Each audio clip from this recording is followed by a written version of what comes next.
Nyt käy. Tervetuloa Henrin keittiöön. Tänään ollaan rapujuhlissa ja meillä on perustekniikkana rapujen syöntiin tietysti tämä, että saksi ensin ja vähän haukataan tosta ja sitten pannaan veitsellä halki ja otetaan tuolta lihat mitä saksesta löytyy. Ja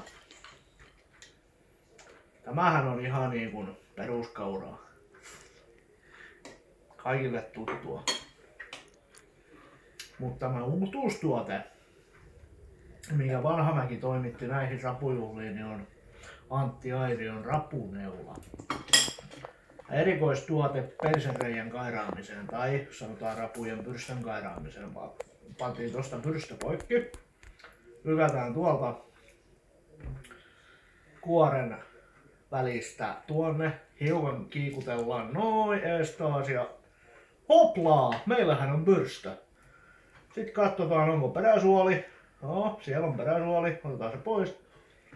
Ai että. Rapuneula Antti Aarnio.